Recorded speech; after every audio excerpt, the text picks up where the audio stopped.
ati unaenda sokoni ama unaenda mtoni na ushapangiwa, ushachorewa kabisa. Tena umechorewa na watu wa kwenu pia. Unasema okay, wabiro timo kama wabiro ore aura. Kata wadhi ore angowa echiro. Tunaenda kumtuma kwa river, tutamtuma kwa soko. So nyinyi mkae chonjo, tushamalizana nyinyi msichana wen. Alafu unaendanga ati mama yako alikutuma kwa duka.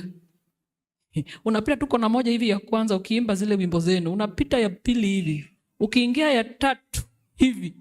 Tena saa hiyo unajichocha na ile wimbo ya umeisikia ndio hit mpya.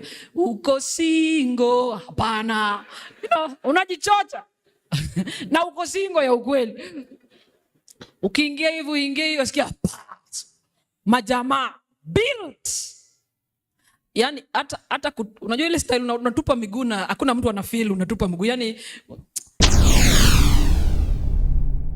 get the point. Take a step forward.